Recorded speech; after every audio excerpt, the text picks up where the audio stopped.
The Souls of Black Folk by W.E.B. Du Bois. Chapter 11. Of the Passing of the Firstborn.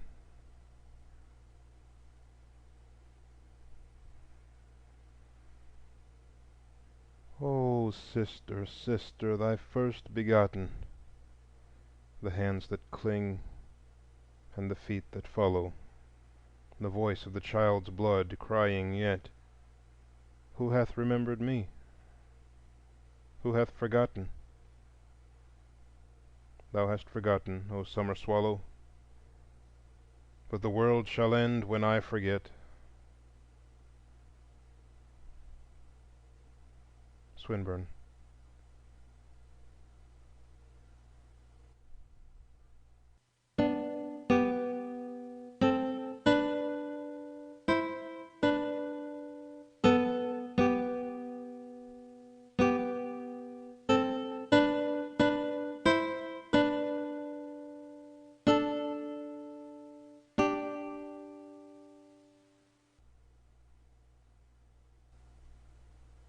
Unto you a child is born, sang the bit of yellow paper that fluttered into my room one brown October morning. Then the fear of fatherhood mingled wildly with the joy of creation.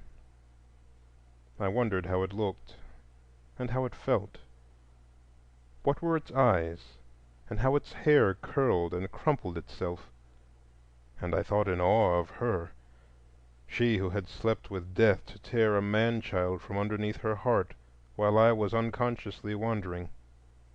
I fled to my wife and child, repeating the while to myself half wonderingly, "Wife and child, wife and child," fled fast and faster than boat and steam car, and yet must ever impatiently await them. Away from the hard-voiced city, away from the flickering sea, into mine own Berkshire hills that sit all sadly guarding the gates of Massachusetts. Up the stairs I ran, to the wan mother and whimpering babe, to the sanctuary on whose altar a life at my bidding had offered itself to win a life, and won. What is this tiny, formless thing, this newborn wail from an unknown world, all head and voice? I handle it curiously and watch perplexed its winking, breathing, and sneezing. I did not love it then. It seemed a ludicrous thing to love. But her I loved, my girl mother, she whom now I saw unfolding like the glory of the morning, the transfigured woman. Through her I came to love the wee thing, as it grew strong, as its little soul unfolded itself in twitter and cry and half-formed word, and as its eyes caught the gleam and flash of life. How beautiful he was, with his olive-tinted flesh and dark gold ringlets, his eyes of mingled blue and brown, his perfect little limbs, and the soft voluptuous roll which the blood of Africa had molded into his features. I held him in my arms after we had sped away from our southern home, held him and glanced at the hot red soil of Georgia and the breathless city of 100 hills, and felt a vague unrest. Why was his hair tinted with gold? An evil omen was golden hair in my life. Why had not the brown of his eyes crushed out and killed the blue? For brown were his father's eyes and his father's father's. And thus in the land of the color line I saw, as it fell across my baby, the shadow of the veil. Within the veil was he born, said I, and there within shall he live, a Negro and a Negro's son, holding in that little head, bitterly, the unbowed pride of a hunted race, clinging with that tiny dimpled hand, wearily, to a hope, not hopeless but unhopeful, and seeing with those bright wondering eyes that peer into my soul a land whose freedom is to us a mockery and whose liberty a lie. I saw the shadow of the veil as it passed over my baby. I saw the cold city towering above the blood-red land. I held my face beside his little cheek, showed him the star children and the twinkling lights as they began to flash, and stilled with an even song the unvoiced terror of my life. So sturdy and masterful he grew, so filled with bubbling life, so tremulous with the unspoken wisdom of a life but 18 months distant from the all-life. We were not far from worshiping this revelation of the divine, my wife and I. Her own life builded and molded itself upon the child. He tinged her every dream and idealized her every effort. No hands but hers must touch and garnish those little limbs, no dress or frill must touch them that had not wearied her fingers, no voice but hers could coax him off to dreamland. And she and he together spoke some soft and unknown tongue, and in it held communion.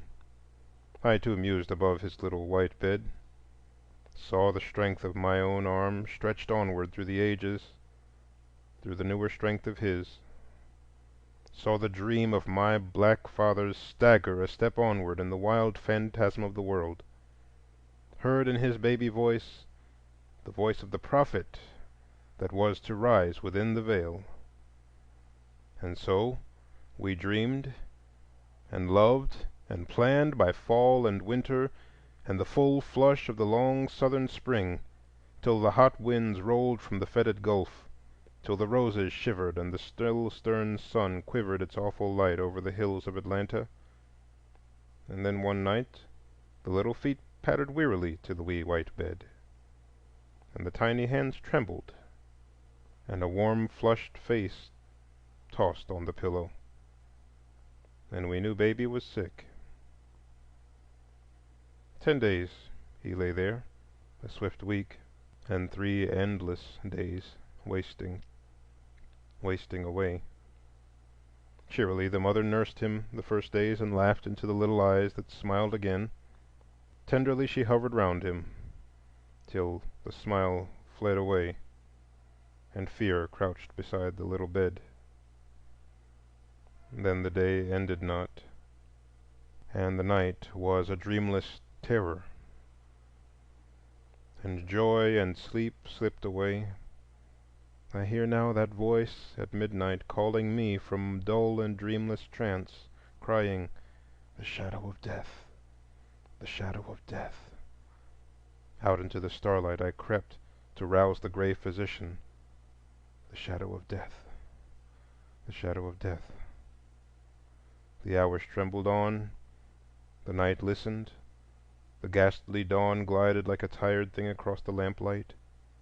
Then we two alone looked upon the child as he turned toward us with great eyes and stretched his string-like hands. The shadow of death.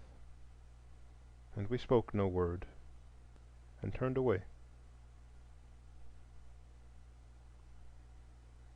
He died at eventide, when the sun lay like a brooding sorrow above the western hills, veiling its face, when the winds spoke not, and the trees, the great green trees he loved, stood motionless. I saw his breath beat quicker and quicker, pause,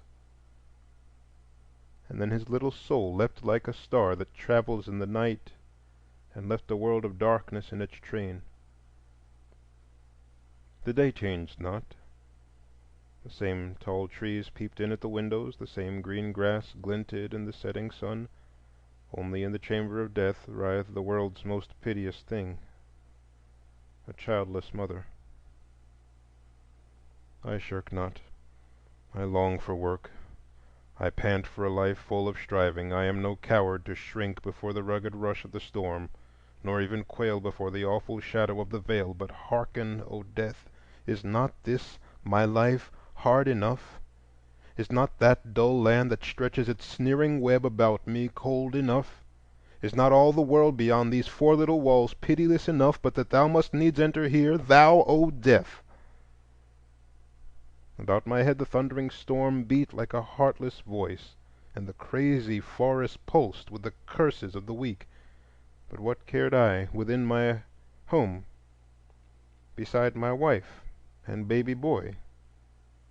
Wast thou so jealous of one little coin of happiness that thou must needs enter there, thou, O Death? A perfect life was his, all joy and love, with tears to make it brighter, sweet as a summer's day beside the Housatonic. The world loved him, the women kissed his curls, the men looked gravely into his wonderful eyes, and the children hovered and fluttered about him. I can see him now changing like the sky from sparkling laughter to darkening frowns, and then to wondering thoughtfulness, as he watched the world. He knew no color line, poor dear, and the veil, though it shadowed him, had not yet darkened half his sun. He loved the white matron, he loved his black nurse, and in his little world walked souls alone, uncolored and unclothed. I, yea, all men, were larger and purer by the infinite breadth of that one little life. She who in simple clearness of vision sees beyond the stars said when he had flown, "He will be happy there. He ever loved beautiful things." And I, far more ignorant and blind by the web of mine own weaving, sit alone, winding words and muttering, "If still he be, and he be there, and there be a there, let him be happy, O fate." Blithe was the morning of his burial, with bird and song and sweet-smelling flowers. The trees whispered to the grass, but the children sat with hushed faces. And yet it seemed a ghostly, unreal day, the wraith of life. We seemed to rumble down an unknown street, behind a little white bundle of posies, with the shadow of a song in our ears. The busy city dinned about us. They did not say much. Those pale-faced, hurrying men and women, they did not say much. They only glanced and said, "Niggers." We could not lay him in the ground there in Georgia, for the earth there is strangely red. So we bore him away to the northward, with his flowers and his little folded hands. In vain, in vain. For where, O God, beneath thy broad blue sky shall my dark baby rest in peace, where reverence dwells, and goodness, and a freedom that is free? All that day and all that night there sat an awful gladness in my heart. Nay, blame me not if I see the world thus darkly through the veil.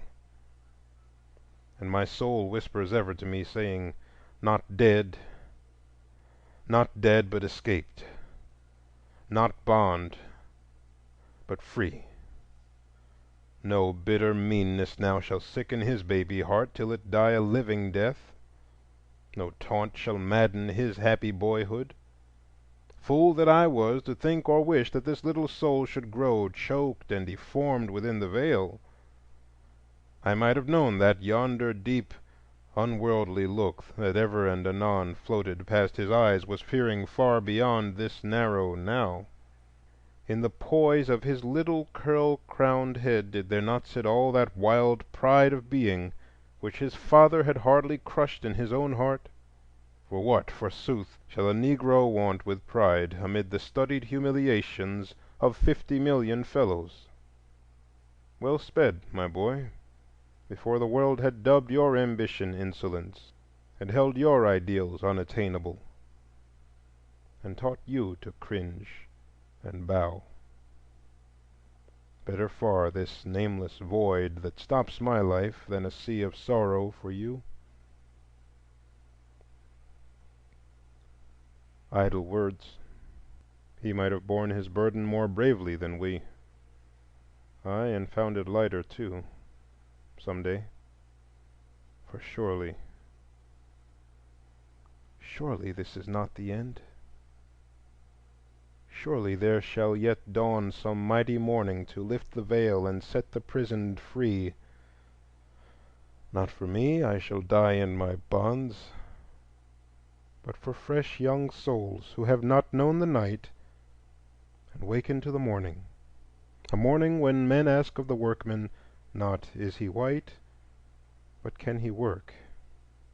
When men ask artists, not "Are they black?" but "Do they know?"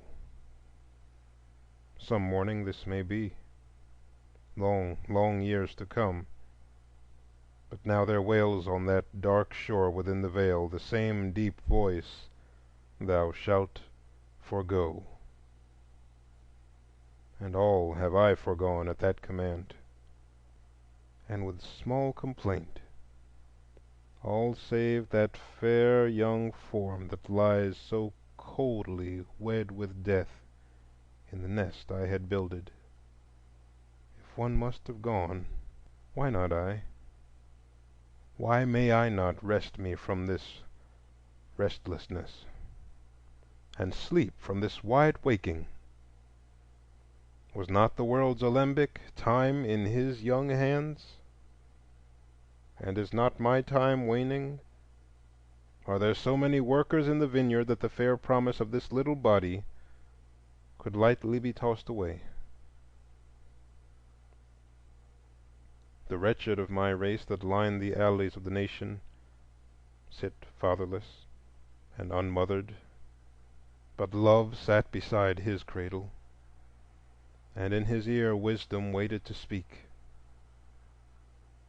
Perhaps now he knows the All Love, and needs not to be wise. Sleep then, child. Sleep till I sleep, and waken to a baby voice and the ceaseless patter of little feet above the veil.